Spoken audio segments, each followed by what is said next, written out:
Hey KBB community, if you're currently delivering live training or you're thinking about doing a live training workshop, today I want to show you a simple but incredibly powerful game that you can integrate into your training, and it's going to make all the difference in how your learners and you experience your live workshops. And that game is bingo.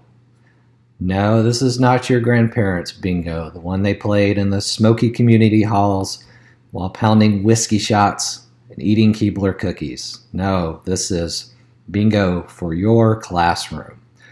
So let me show you the basics of how it works, how you populate it, and what you kind of do with it. So you can start with a basic grid that you can build in either PowerPoint or Keynote, and I will provide links to files for both of those in the file section after this.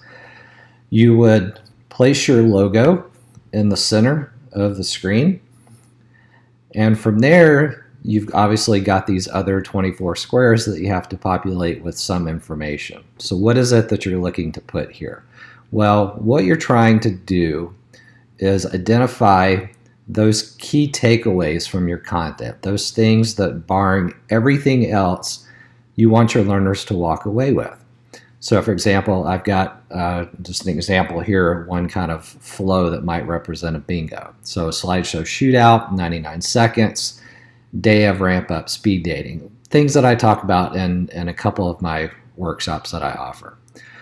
So as you work through your bingo sheet, what you're going to come up with is something that may look like this. Each key takeaway that fills the square is going to be one word, maybe up to 5 words. And depending on how you built this, if you built this as a table, you can just type it in. This one I believe I built just using text boxes, so I would just put in text boxes, type it. Okay. Now if you notice up in the top right corner you see V1.1. What I have discovered is that it's ideal, especially in live training where you have students sitting next to each other, to have multiple versions of bingo. So they're varied enough where the same two people sitting each other aren't going to have identical bingo sheets. So you want to come up with 3, 4, 5 different versions that you can just kind of place in that order and distribute those as you go around the room. So these are 4 versions of the ones that I have, and let's say for example that we've got a student working off this one and they get a bingo. So you've been going through and you've been teaching, and you talked about shout outs versus teach backs, you talked about adult learning principles, brain science principles made to stick, and what a prisoner is in the context of live classroom training. So at this point, this learner has bingo, and they're going to shout out bingo. So what happens after that? Well, typically in bingo, you shout and you get a prize or whatever, and you move on. But we're doing things a little differently here. So for each one of these takeaways that's representing this particular bingo, that individual has to then stand up and talk about one thing they remember from each one of these takeaways. All right, so it can't be something like adult learning principles. Oh, there were 4. Okay, you need to dig a little deeper.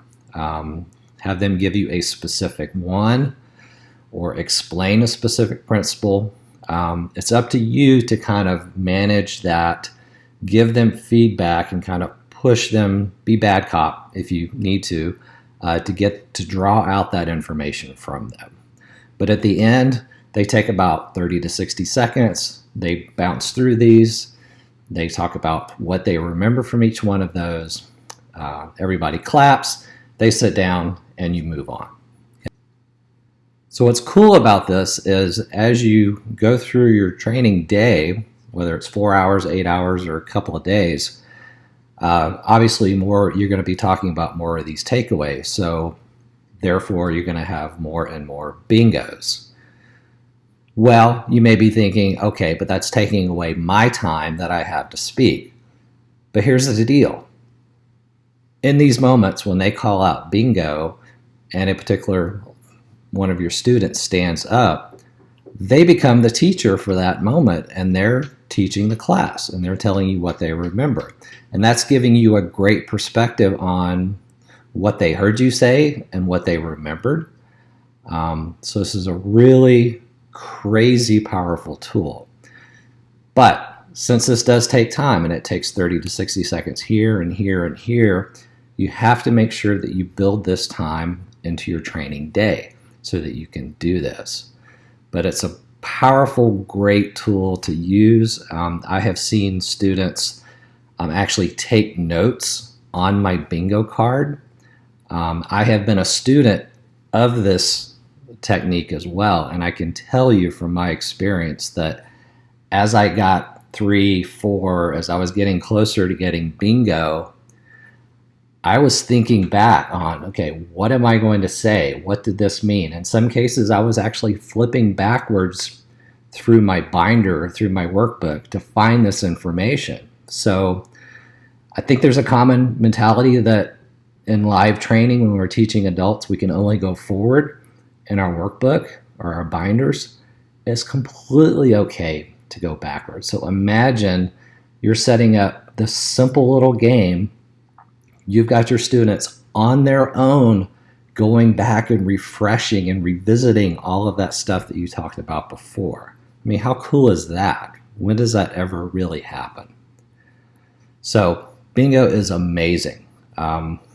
It's something you should try. It's something you should integrate. Again, I'll have templates for PowerPoint and Keynote available in the Files section.